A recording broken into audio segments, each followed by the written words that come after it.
Vous êtes passé au coin de Papineau et Sherbrooke ce matin, Sherbrooke-Est évidemment, là, donc près de l'endroit où les gens prennent la rue Papineau, descendent vers le sud pour emprunter le pont Jacques-Cartier. Eh bien, vous avez remarqué qu'il y avait beaucoup de trafic. Pourquoi? Parce qu'il y avait peut-être, mais là on va en parler avec Philippe Sabourin qui est porte-parole de la Ville de Montréal, un chantier fantôme. C'est quoi ça, un chantier fantôme?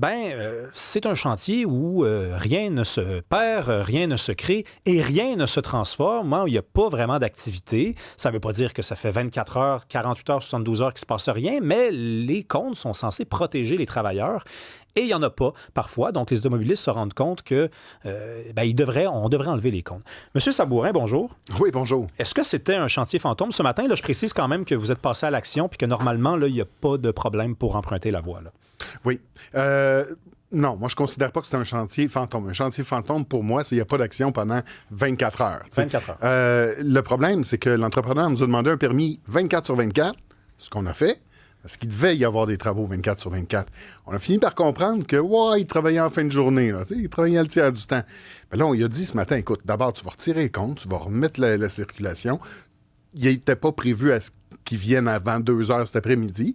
Fait qu'il n'y avait aucune raison d'avoir des comptes là. On les a fait retirer. Et là, il va aller travailler cet après-midi. Il termine son travail. Demain, ils vont revenir faire de l'asphalte, puis ça va être fini. Le permis a été octroyé du 18 août jusqu'au 31 août. Mais ce qu'on nous dit, c'est qu'ils vont avoir terminé demain, soit bien avant l'échéance. OK. À tous ceux qui étaient pognés dans le trafic ce matin, je pense qu'on doit encore plus de précision. C'est quoi exactement qu'on fait comme travaux là-bas? Okay. Vous avez parlé d'asphalte, là, mais... C'est important de savoir c'est qui est fait aussi. Ben oui. C'est des travaux de la Commission des services électriques. Ils changent un feu de circulation. Tu sais, à Sherbrooke-Papineau, un feu de circulation, c'est important. C'est pas évident, là, aussi. Puis on le fera pas après la rentrée au mois de septembre. Donc, c'est le bon moment de le faire. C'est juste pas le bon permis qu'on a donné. En fait, nous, on a donné selon ce qu'on nous a demandé, du 24 sur 24. Mais là, ce qu'on lui a dit, c'est, écoute, on va te donner des exigences, des contraintes. Quand t'es pas là, t'enlèves les comptes, puis tu donnes la place à circulation. Donc, la Commission des services électriques, évidemment, il donne le contrat à Télécon, donc c'est souvent un sous-traitant. Et là, c'est pas le même qui va installer la signalisation. Mais nous autres, on ne s'est pas enfargé dans les fleurs du tapis. Là. On est débarqué là avec l'escouade mobilité. On a pris les comptes, on les a tassés, on a mis ça sur la voie publique. OK. Évidemment, moi, je voulais qu'on en parle aujourd'hui parce que c'était pas pour parler précisément de ce chantier-là. Il n'existe plus, là, ce chantier fantôme-là qui, selon vous, n'en est pas un. C'est pas grave. Là. Il y en a des chantiers fantômes à Montréal. Puis je vous ai lu dire que vous n'aviez pas de tolérance pour des chantiers pareils où il ne se passe rien. On dirait que je vais avoir besoin d'explications. Parce que moi, ça m'arrive souvent de sortir de Montréal le vendredi soir, de prendre la 40 et là, de tourner en rond parce que, bon, ça ne vous regarde pas, là, mais il y a plein de travaux, puis c'est pas un problème, c'est une ville qui est en développement. Mais souvent, il y a des comptes partout, puis il n'y en a pas de travailleurs. Il est passé 15 heures. Je sais qu'ils ne rentreront pas travailler demain, samedi. Peut-être que des fois, ils rentrent travailler. Fait que pas de tolérance, peut-être un petit peu de tolérance quand même, là. Non, mais je vais vous expliquer. D'abord, on s'est donné des règles. Ouais. OK? On s'est donné des règles. Tu ne vas pas installer de la signalisation si tu n'es pas pour commencer ton chantier dans les 24 heures qui précèdent, qui suivent. Donc, on n'installe pas la signalisation, puis là, on revient dans une semaine. Non. Il y a une règle du 24 heures. Après ça, si tu arrêtes ton chantier pour une raison ou pour une autre, des fois, c'est justifié. J'ai pas la pièce, j'attends après un, j'attends après l'autre. Tu te démobilises si c'est pour être un arrêt de plus de 5 jours. Maintenant, on a à peu près 1000 chantiers. Il y en a 30 % sous la responsabilité de la ville. On les surveille tous avec l'escouade mobilité. Non, attendez une minute, là, ça veut dire que 5 jours, ça veut dire que si je suis en charge d'un chantier et que là, je prévois pas revenir dans les 4 prochains jours, je peux laisser mes comptes?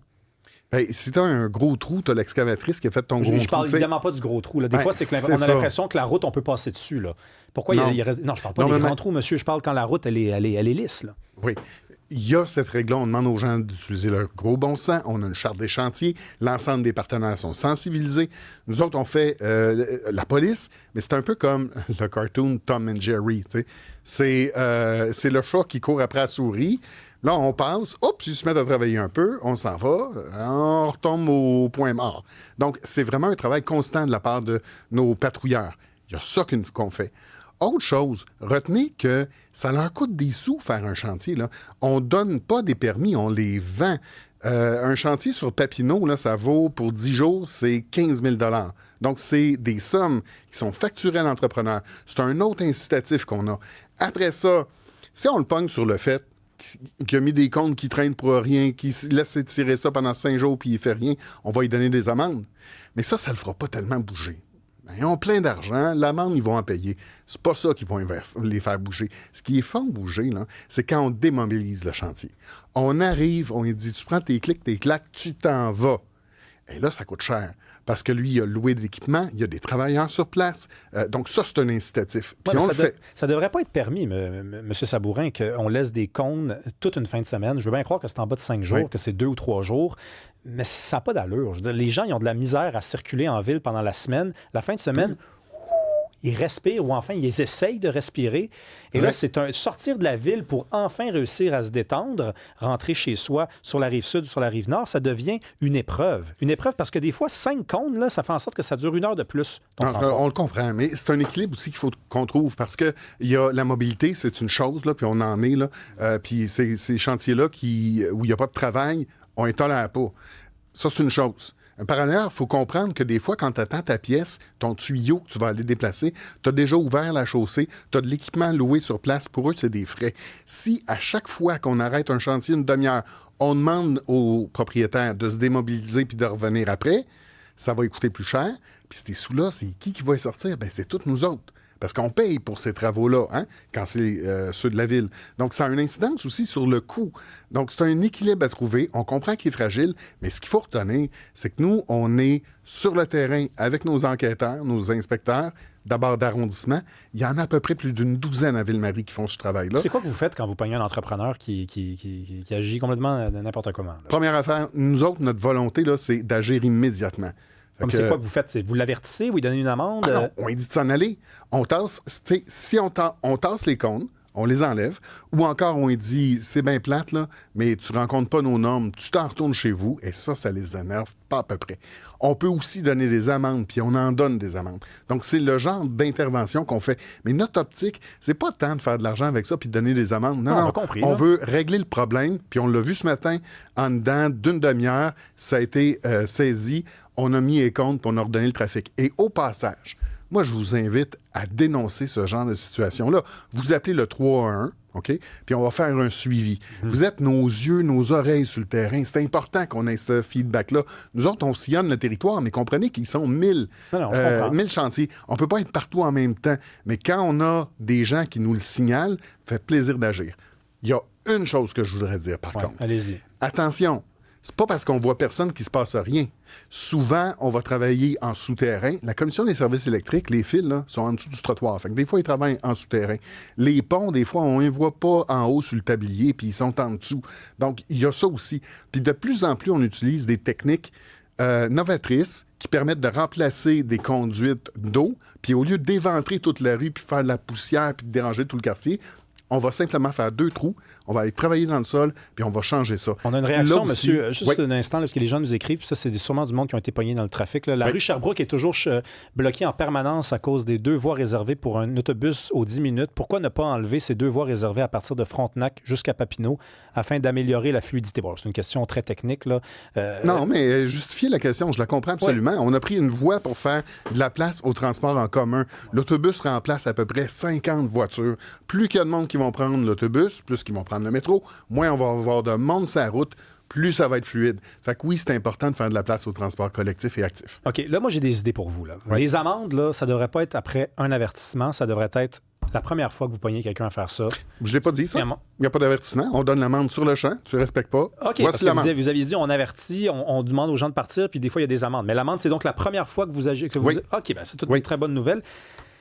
Monsieur Rabouin, qui est candidat à la mairie de Montréal, il est chef de Projet Montréal également. Il était à Projet Montréal, candidat à la mairie. Il nous parle d'une culture de laisser-aller. Lui, il dit, il parle sans doute des entrepreneurs. Là. Il dit qu'il y a des entrepreneurs qui laissent traîner les comptes comme ça. Puis s'il y a une culture de laisser aller, ça veut dire que peut-être qu'il n'y a pas assez d'inspecteurs. Ça veut dire qu'ils peuvent se permettre de se laisser aller. Puis peut-être aussi que c'est une pique qui envoie à la ville aussi. Là. C'est-à-dire, on laisse trop traîner ces affaires-là. Le voyez-vous de même? Non, moi, pour être en constant contact avec les équipes de l'escouade mobilité, je peux vous dire qu'ils sont à 5h30 sur la patrouille. Ils vont continuer ça jusqu'en fin de journée. On a des inspecteurs aussi qui sont là en arrondissement. Je vous dirais que juste pour Ville-Marie, je t'ai dit, c'est à peu près 12 inspecteurs, peut-être un peu plus, là, mais de mémoire, c'est ce qui me revient. Puis eux, ils font du contrôle, de la conformité, agir sur le terrain, mais il faut être constant, ce qu'on fait, mais en même temps, ils ont un défi. Comme je te dis, c'est Tom and Jerry. Nous, on se promène, là, on est le chat, puis la petite souris, elle se pousse, elle fait ce qu'elle a à faire, fait que elle se conforme. laisser aller, c'est juste les entrepreneurs. C'est pas des entrepreneurs qui réalisent... c'est parce que moi, je trouve ça intéressant comme sortie, parce que, évidemment, je m'attendais pas à ce qu'ils critiquent la propre ville pour laquelle ils travaillent, mais en même temps, s'il dit qu'il y a des entrepreneurs qui se laissent aller, c'est parce qu'on leur permet de se laisser aller. Puis là, vous me décrivez un système d'intervention parfait sans faille, où vous êtes sur la route à 5h30, puis on donne des amendes, puis en donc, puis c'est compliqué, puis les gens peuvent nous écrire, puis on va être encore plus là sur le terrain. Mais il n'y en aurait pas de laisser aller si la technique que vous me décrivez était vraiment appliquée à perfection. En fait, j'ai aussi dit qu'il y a 1000 chantiers à Montréal, fait qu'il y a beaucoup à faire et que quand tu passes le lundi matin, si tu ne retournes pas le mardi après-midi, chasse le naturel, il revient au galop, l'entrepreneur va reprendre toute sa place. Oui, il y a une culture, mais moi, je dirais qu'elle est en train de changer dans le domaine de la construction. Il faut que ce domaine-là comprenne qu'il intervienne dans un milieu qu'il faut respecter, puis qu'on a tous besoin de plus d'oxygène, que ce soit les gens qui prennent le transport en commun, le bicycle et la voiture. Mais en tout cas, sur les amendes, vous avez déjà appliqué l'idée que j'avais pour vous. Le moins de 5 jours, là, je vous la donne. Étudiez-la, cette idée-là. J'en ai une autre. Moins de chantiers. 1000 chantiers en même temps à Montréal. Qui a eu cette idée folle d'un jour d'inventer l'école, quelqu'un dirait. Allez, à bientôt, M. Sabourin. Merci.